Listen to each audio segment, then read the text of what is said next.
Good morning बच्चों। कल हम लोगों ने एक्सरसाइज नंबर इसके पहले एक्सरसाइज नंबर 4.4 कंप्लीट किया।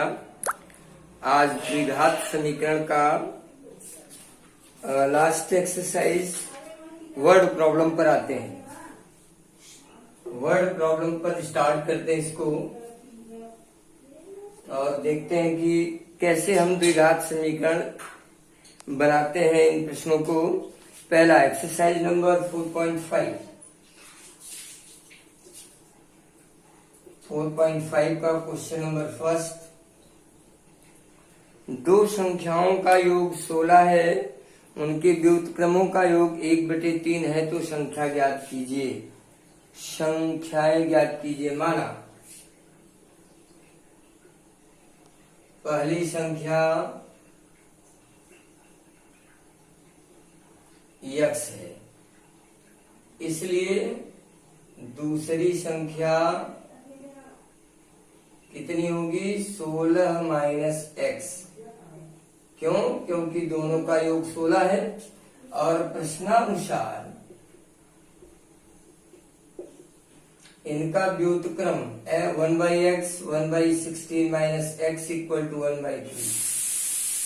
आप एलसीएम ले लेंगे तो आपको मिलेगा सॉल्व करने पर 16/16 x minus x square equal to 1/3 और 16x minus x equal to 48 minus x square plus 16x minus 48 equal to 0 और x square minus 16x plus 48 equal to 0। बच्चों ये देखिए आपका जो प्रश्न है वह शुद्ध द्विघात समीकरण में परिवर्तित हो गया। अब हमको इसको फैक्टराइज करना है तो 12 चौक कितना होता है? 48। 12x माइनस 4x धन 48 बराबर 0। कॉमन करेंगे तो x माइनस 12 4x माइनस 12 बराबर 0। x माइनस 12 एक कोष्ठ में, x माइनस 4 एक कोष्ठ में 0। अब यदि x माइनस 12 0 तो x बराबर 12 और यदि x माइनस 4 बराबर 0 तो x बराबर 4। अब देखिए अगर पहली संख्या 12 तो दूसरी संख्या 4, अगर पहली संख्या 4 तो दूसरी संख्या 12। ये आपके सलूशन है। देखिए इसी तरह 1 से लेके 8 तक के 8वां भी प्रश्न देख लीजिए। मैं सीधे 8वें पर आता हूं। मैं आपको रास्ता बताता हूं, आप प्रयास करें, कोशिश करें। 8वां है दो संख्याओं के वर्गों का अंतर 88 है, यदि बड़ी संख्या छोटी संख्या के 2 गुने से 5 कम है तो संख्याएं बताइए। माना बड़ी संख्या छोटी संख्या, माना छोटी संख्या x है तो बड़ी संख्या कितनी है? बड़ी संख्या छोटी संख्या के 2 गुने से 5 कम है, इसलिए बड़ी संख्या कितनी हुई? बड़ी संख्या हुई इसके 2 गुने से 5 कम।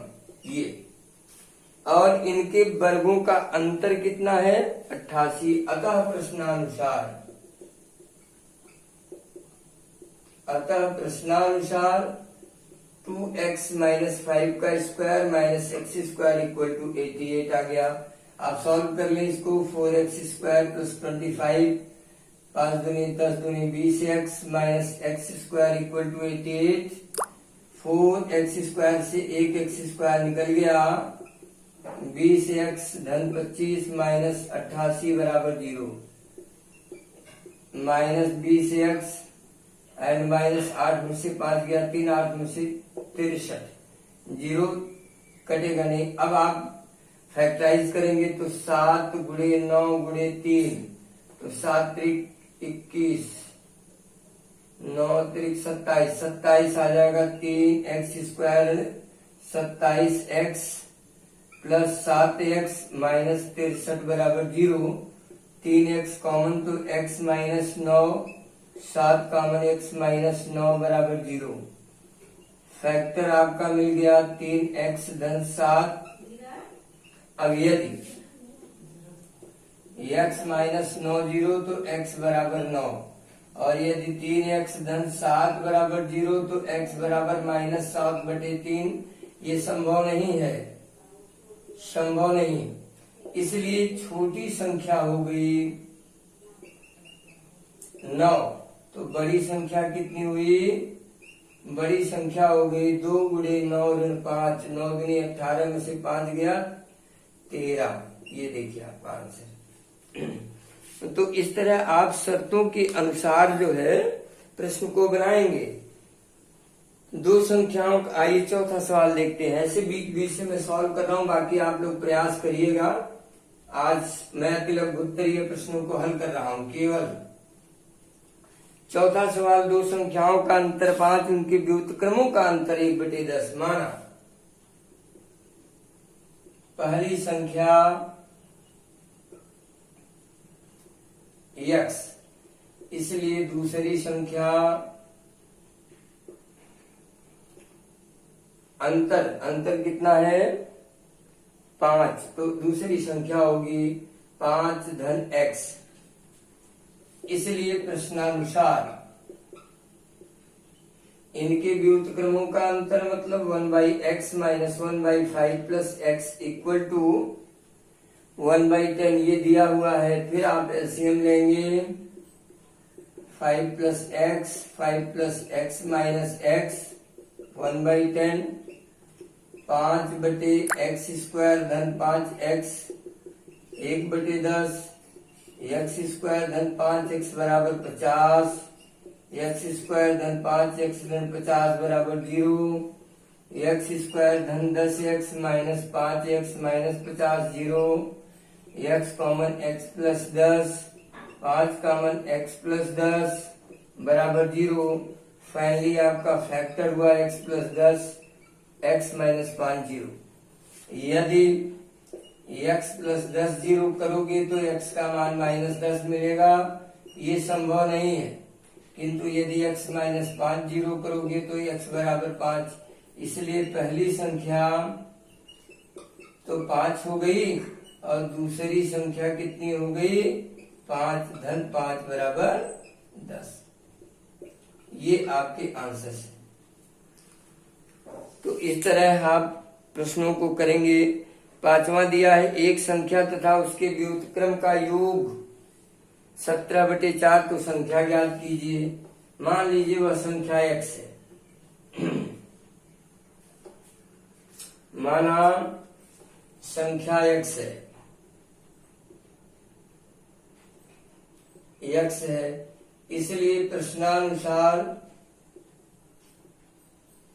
संख्या प्लस उसका व्युत्क्रम ये मिलके कितने हैं? 17/4 है। फिर आप इसको सॉल्व कर लें एलसीएम लेकर के।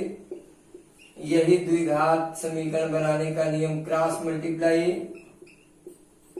17x 4x square and 17x धन 4 0, 4 चौका 16, 1 17, तो 16x माइनस x धन 4 0, 4x कॉमन x ऋण 4, x ऋण 4 0, x ऋण 4 एक कोष्ठ में, 4x ऋण 1 एक कोष्ठ में।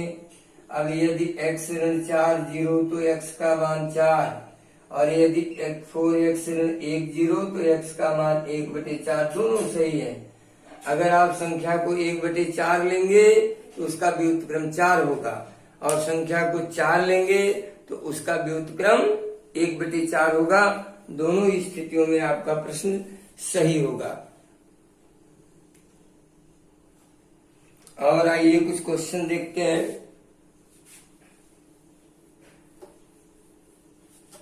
अब लघु उत्तरीय में आप करिएगा। अब आइए, समय एवं दूरी पर आधारित प्रश्न। एक रेलगाड़ी एक नियत चाल से 300 किलोमीटर की दूरी तय करती है। दूरी हो गया 300 किलोमीटर। यदि इसकी चाल 5 किलोमीटर प्रति घंटा बढ़ा दी जाए तो वह यात्रा 2 घंटे कम समय में पूरी करती है। रेलगाड़ी की मूल चाल ज्ञात कीजिए। माना रेलगाड़ी की मूल चाल बराबर x किलोमीटर पर आवर। इसलिए समय बराबर होता है दूरी बटे चाल 300 बटे x घंटा। प्रश्नानुसार कितने किलोमीटर? 5 किलोमीटर। 5 किलोमीटर प्रति घंटा की चाल बढ़ाने पर समय, अब समय कितना हो गया? 300 बटे x धन 5 घंटा। और प्रश्नानुसार इसलिए 300 बटे x धन 5, 300 बटे x से ये 2 घंटा क्या है? कम है, तो इसमें से 2 घंटा हम घटा देंगे तो ये बराबर हो जाएगा। तो -300 बटे x बराबर -2 या 300 बटे x ऋण 300 बटे x धन 5 बराबर 2। 300 बाहर 1/x upon 1/x plus 5 equal to 2। 300 x plus 5 minus x upon x into x plus 5 equal to 2। ये बच्चों कैंसिल हुआ। अब थोड़ा यहाँ पे सॉल्व करता हूँ। 300 गुणे 5 बटे x स्क्वायर धन 5x बराबर 2। तो आप यहीं से काट दीजिए तो थोड़ा आसान बन जाएगा।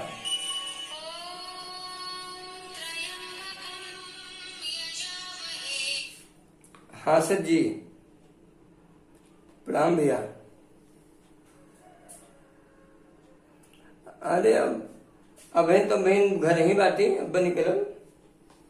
हाँ होता नहीं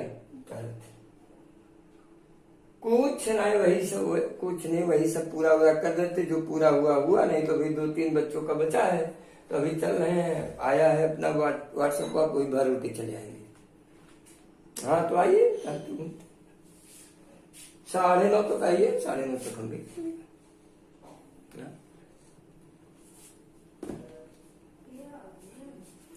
x square plus 5x equal to 15×5 = 75, 750 plus 5x minus 750 0। आप इसको फैक्टराइज करेंगे तो 25×3 = 75, एक्स स्क्वायर धन 30x minus 25x minus 750 0। x का मान x धन 30 और माइनस 25 का मान x धन 30 बराबर 0। x धन 30 और x माइनस 25 0, ये आपका फैक्टर हुआ। अब यदि x धन 30 को 0 करेंगे तो x बराबर -30 नॉट पॉसिबल, क्योंकि किसी भी गतिमान वस्तु की चाल ऋणात्मक नहीं होती। और यदि x माइनस 25 0 तो x बराबर कितना हुआ? 25। इसलिए रेलगाड़ी की चाल कितनी हुई? 25 किलोमीटर प्रति घंटा। ये आपका आंसर है। तो इस प्रकार आप प्रारंभ करें, वर्ड प्रॉब्लम को सॉल्व करना स्टार्ट करें। प्रश्न को पढ़ते हुए द्विघात समीकरण में उसे परिवर्तित करने की कोशिश करें और फिर सॉल्व करें। मैं आप फिर आगे कंटिन्यू करूंगा। Thank you.